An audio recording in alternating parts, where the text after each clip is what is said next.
بسم اللہ الرحمن الرحیم۔ السلام علیکم معزز خواتین و حضرات، آج کی اس ویڈیو میں ہم آپ کو بتائیں گے کہ اللہ تعالیٰ نے مچھلی کو کیوں تخلیق فرمایا اور اللہ تبارک تعالیٰ نے اس کے اندر کون کون سی خصوصیات رکھی ہیں اور مچھلی کا شرعی حکم کیا ہے۔ کیا تمام قسم کی مچھلیاں حلال ہیں یا بعض حرام بھی ہیں، اور یہ بھی بیان کریں گے کہ جب ایک شخص نے حضرت علی رضی اللہ تعالیٰ عنہ سے دریافت کیا کہ اے علی رضی اللہ تعالیٰ عنہ، مچھلی کی زبان کیوں نہیں ہے اور مچھلی پانی میں کیوں رہتی ہے، تو حضرت علی رضی اللہ تعالیٰ عنہ نے کیا جواب ارشاد فرمایا تھا، اور اللہ تبارک تعالیٰ کے پیغمبر حضرت یونس علیہ السلام کو مچھلی کیوں نہیں کھا سکی تھی، اور جب حضرت سلیمان علیہ السلام نے ایک مچھلی کی دعوت کی تھی تو اس وقت کیا واقعہ پیش آیا تھا، یہ سب آپ کو ویڈیو میں بتائیں گے۔ ناظرین، مچھلی پانی میں پیدا ہونے والی مشہور جانور ہے اور اس کی بہت ساری اقسام ہیں، اور ہر قسم کو اللہ تعالیٰ نے مختلف پیدا کیا ہے۔ جس طرح کہ حدیث شریف میں آتا ہے کہ حضور اکرم صلی اللہ علیہ وآلہ وسلم نے ارشاد فرمایا کہ اللہ تبارک تعالیٰ نے اپنی مخلوق کے 1000 گروپ رکھے ہیں، جن میں سے 600 پانی میں اور 400 خشکی میں بسائے ہیں۔ مچھلی کی ایک قسم اتنی بڑی بھی ہے کہ انسان کی نگاہ اس کی ابتدا اور انتہا کو نہیں دیکھ سکتی، اور اس قدر چھوٹی بھی ہے کہ نگاہ ان کے ادراک سے قاصر ہے، اور مچھلیاں پانی میں اس طرح سانس لیتی ہیں جس طرح کہ انسان اور خشکی کے دوسرے جانور ہوا میں سانس لیتے ہیں، اور مچھلی زندہ رہنے کے لیے ہوا سے بے پرواہ ہے، یعنی کہ اس کو ہوا کی کوئی ضرورت نہیں ہوتی، لیکن انسان اور حیوانات کے لیے ہوا ضروری ہے۔ اور امام بزرگ کا قول ہے کہ مچھلی اللہ تعالیٰ کی تسبیح پانی کے اندر کرتی ہے، پانی کے اوپر نہیں کرتی۔ خشکی کی ہوا جس پر پرندوں کی زندگی کا انحصار ہے، اگر 1 گھنٹہ بھی مچھلی پر مسلط کر دی جائے تو یہ جان سے چلی جاتی ہے۔ بڑی مچھلی چھوٹی مچھلی کو کھا جاتی ہے، اس لیے چھوٹی مچھلی کنارے کے قریب کم پانی میں آ جاتی ہے، کیونکہ بڑی مچھلی کم پانی میں نہیں رہ سکتی۔ اور بعض مچھلیاں نر مادہ کی جفتی سے پیدا ہوتی ہیں اور بعض کیچڑ سے پیدا ہوتی ہیں۔ مچھلی کے انڈوں میں نہ سفیدی ہوتی ہے اور نہ ہی زردی ہوتی ہے، بلکہ ایک رنگ ہوتا ہے، اور مچھلیوں میں ایک قسم اور بھی ہے جو سانپ کی شکل میں ہوتی ہے۔ معزز ناظرین، مچھلی کا شرعی حکم یہ ہے کہ مچھلی اسلام میں حلال ہے، اور احناف کے نزدیک ہر طرح کی مچھلی حلال ہے، قطع نظر اس کے کہ وہ کیا کھاتی ہے۔ ہاں، شرط یہ ہے کہ اس کا مچھلی ہونا محقق ہو۔ جدید دور کے ماہرین حیوانات نے مچھلی کی پہچان کے لیے 4 علامتیں رکھی ہیں: ریڑھ کی ہڈی، سانس لینے کے لیے گل پیڑے، تیرنے کے لیے پنکھے، ماحول کے مطابق جسم کے درجہ حرارت کا کم و بیش ہونا۔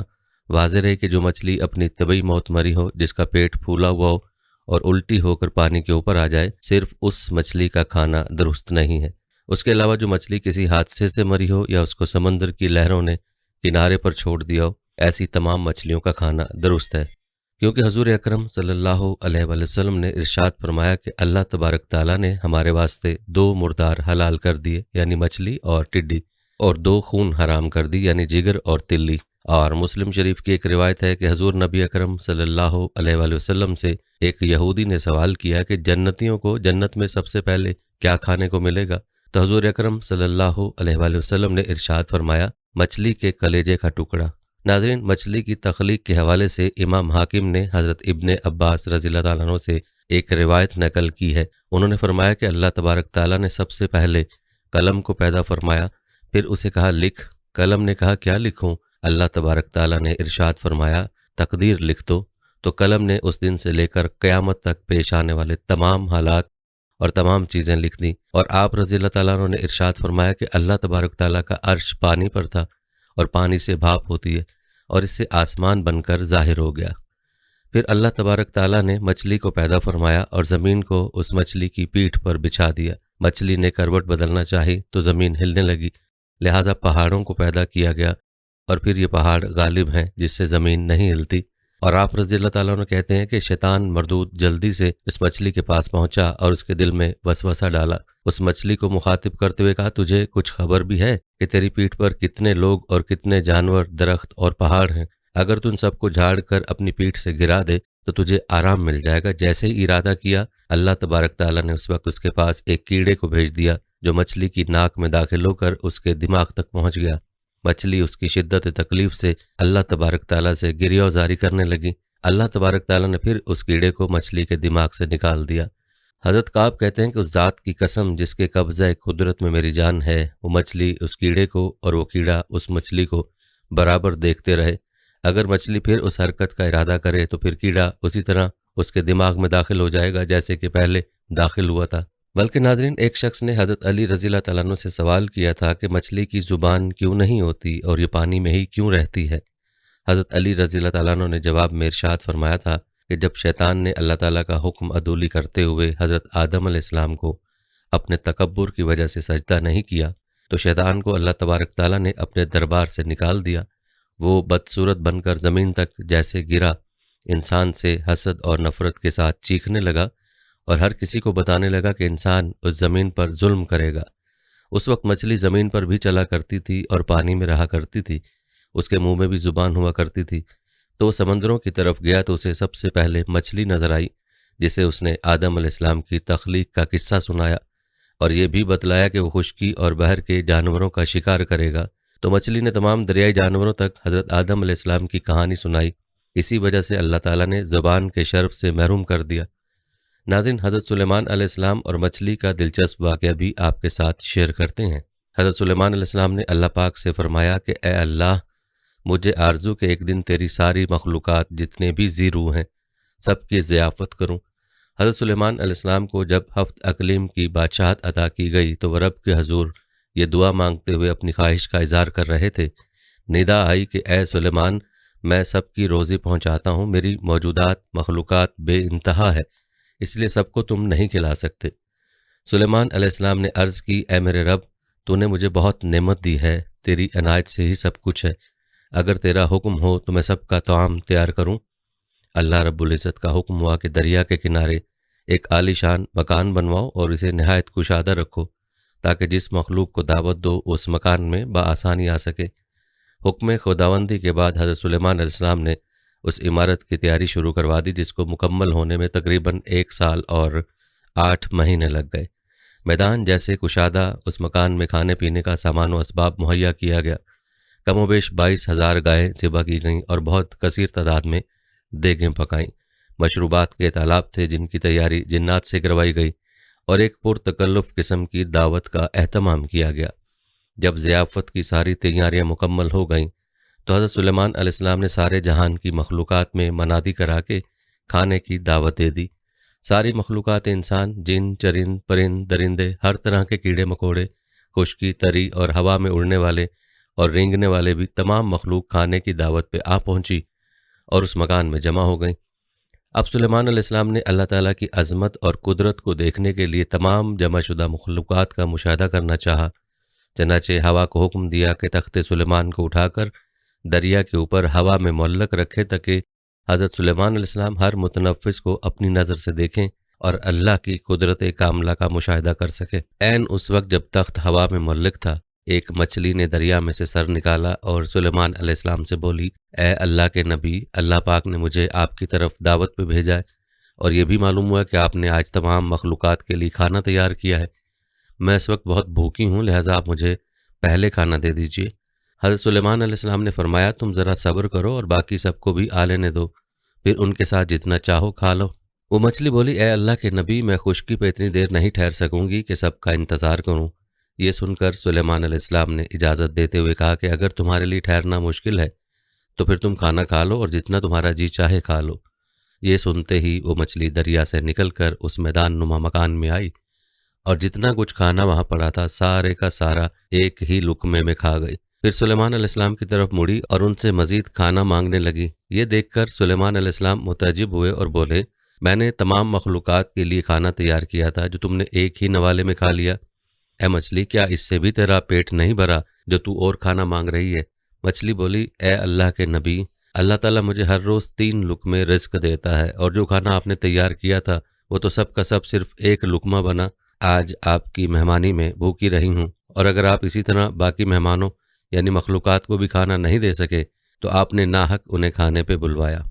سلیمان علیہ السلام مچھلی کی یہ باتیں سن کر حیرت زدہ رہ گئے، چکرائے اور ان پر غشی طاری ہو گئی۔ پھر جب ہوش میں آئے تو ندامت سے سجدے میں گر پڑے اور روتے ہوئے کہنے لگے، اے اللہ، میں نے بہت ہی قصور کیا اور تیری درگاہ میں نادانی کی۔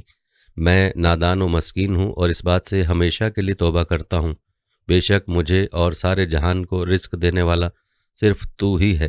اب آپ کو بالکل مختصراً حضرت یونس علیہ السلام کی مچھلی کے پیٹ میں رہنے کا واقعہ سناتے ہیں۔ ناظرین، حضرت یونس علیہ السلام اللہ تعالیٰ کے برگزیدہ پیغمبر تھے۔ آپ کا ذکر قرآن عزیز میں آیا ہے۔ حضرت یونس علیہ السلام کا ذکر قرآن کریم کی 6 صورتوں میں آیا ہے: سورہ نساء، سورہ نام، سورہ یونس، سورہ الصافات، سورہ انبیاء، سورہ قلم۔ ان میں پہلی 4 صورتوں میں یونس علیہ السلام کا نام مذکور ہے اور آخری 2 صورتوں میں ذوالنون اور صاحب الحوت یعنی مچھلی والا کہہ کر پکارا گیا۔ حضرت یونس علیہ السلام ایک عظیم اور کریم نبی تھے۔ ان کا قصہ قرآن پاک میں ایک انوکھا قصہ ہے جو ہم سب کے لیے سبق آموز ہے اور اللہ تعالیٰ کی مدد کا یقین دلانے والا دلچسپ واقعہ ہے۔ حضرت یونس علیہ السلام کے والد کا نام متی تھا اور یہ سیدنا ابراہیم علیہ السلام کی نسل سے تھے، لہٰذا یہ اسرائیلی نبی تھے۔ ان کو آشوریوں کی ہدایت کے لیے عراق بھیجا گیا تھا۔ یہ عراقی کافر و مشرک لوگ تھے۔ اس قوم کا مرکز اس وقت نینوا تھا، جس کے وسیع کھنڈرات آج بھی دریائے دجلہ کے مشرقی کنارے پر آباد ہیں، موصل شہر کے عین مطابق پائے جاتے ہیں۔ حضرت یونس علیہ السلام نے عاشوریوں کو وحدہ لا شریک لہ کی دعوت دی تو انہوں نے حضرت یونس علیہ السلام کو جھٹلایا اور بتوں کی پرستش کو چھوڑنے سے انکار کر دیا اور اپنے کفر پر ڈٹے رہے۔ پھر انہوں نے یونس علیہ السلام پر ظلم و ستم ڈھانے شروع کر دیے، انہیں دھمکیاں دی گئیں اور دعوت حق کا مذاق اڑایا گیا۔ تب مسلسل یونس علیہ السلام ان کی مخالفت سے متاثر ہو کر قوم سے خفا ہو گئے اور ان کو 3 دن میں آنے والے دردناک عذاب الہی کی بد دعا دے دی۔ پھر تیسرا دن آنے سے پہلے ہی آدھی رات کو بستی سے نکل گئے۔ دن کے وقت جب عذاب قوم کے شہروں پر پہنچ گیا تو انہوں نے حضرت یونس علیہ السلام کو تلاش کیا مگر وہ نہ ملے۔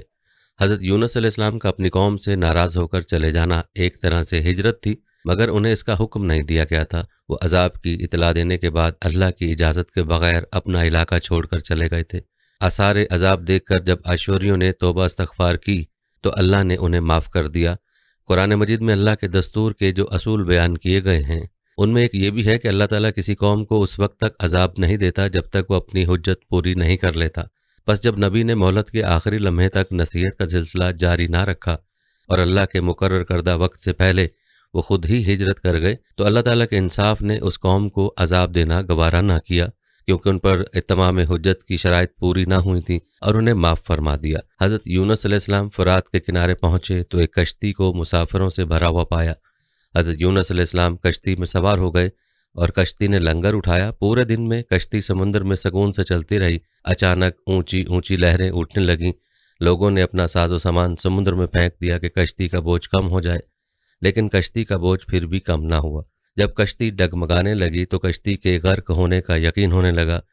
اہل کشتی نے اپنے عقیدے کے مطابق کہا، ایسا معلوم ہوتا ہے کشتی میں کوئی غلام اپنے آقا سے بھاگا ہوا ہے، جب تک اس کو اس کشتی سے جدا نہ کیا جائے گا نجات مشکل ہے۔ یونس علیہ السلام نے سنا تو ان کو تنبیہ ہوئی کہ اللہ تعالیٰ کو میرا نینوا شہر سے وحی کا انتظار کیے بغیر اس طرح چلے آنا پسند نہیں آیا، یہ میری آزمائش کے آثار ہیں۔